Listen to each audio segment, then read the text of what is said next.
This is the audiobook sample for The Rainbow's End by L.A. Michaels.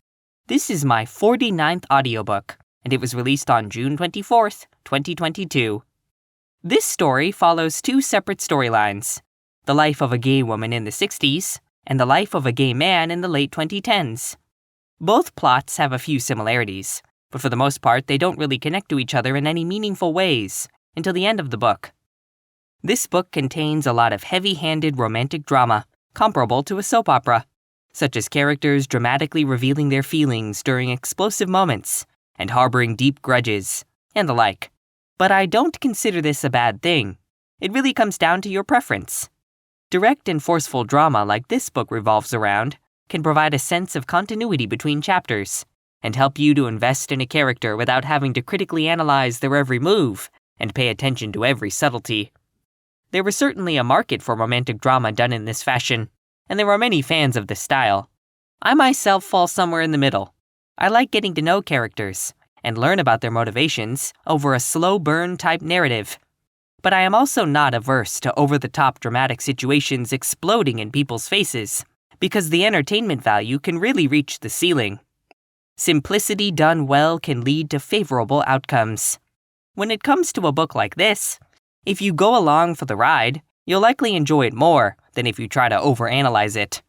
I hope you enjoy this audiobook sample. The clock was ticking away, and this was starting to tie a giant knot in Harry Knight's stomach and throat. The curly-haired Knight boy hated public speaking. This included speaking in front of the group. It didn't matter what he had to say. He always came on stumbling out with his words. Maybe Peter will ramble a bit longer. Oh, that's not nice to say, Harry thought. Well, it doesn't matter. I don't want to talk. I guess I could talk about my vacation, but I don't want to come off as bragging. What if it sounds stupid? What if I come off as being overly excited, and it isn't that exciting? The boy continued to look at the clock. Damn it, he thought to himself. They would have just enough time. Harry took a deep breath and started to practice in his mind exactly what he would say. Thank you for sharing, Peter. I hope that you can find a new and better job, Owen, the leader of the group, said. Owen was in his mid-20s and a newly licensed therapist. He had replaced Gwen, the group's old leader, when she moved to Dallas in the spring. Harry was not sure if he liked Owen. Owen would give him these looks, and sometimes his tone of voice would come off in a way that was not very warm, at least not to Harry. It seemed like the others in the group liked him. Well, we have just enough time to talk with Harry. Owen turned to the curly-haired Knight boy and blinked. The blond man sighed. Okay, Harry. How about you tell us what you have been up to? I've just been, doing the same stuff as usual. I mean, just trying to study up for my senior year. The same stuff as usual. Preston and I are taking a vacation soon. The same stuff as usual. Yeah. Harry realized that he had just said the same thing at least 3 times. Damn it. He wanted to remove himself from the stupid group meeting as soon as he possibly could. Owen nodded. Well, thank you for sharing, Harry. He looked down at a clipboard. I noticed that you have been attending the Gay Straight Alliance for over a year now, it seems. That's an accomplishment. Why would he say it like that? I mean, it is an accomplishment. It's pretty cool. It's sort of cool. I mean, I think it is. Right? Why is Owen bringing this up? The Knight teen started to dig his fingernails into his arm. He often wondered if anyone ever noticed him doing this. To some degree, he wanted people to notice. He didn't do it because he wanted to harm himself. He did it because he wanted someone to notice. No one ever did. If they did, they just didn't care. I guess it is an accomplishment, Harry admitted. Well, we are going to wind things down for the day. Please take this time to get to know some of the newer members. It takes some courage to come to the meetings, even if you are just an ally. Harry, would you mind sticking around for a second so I could speak with you?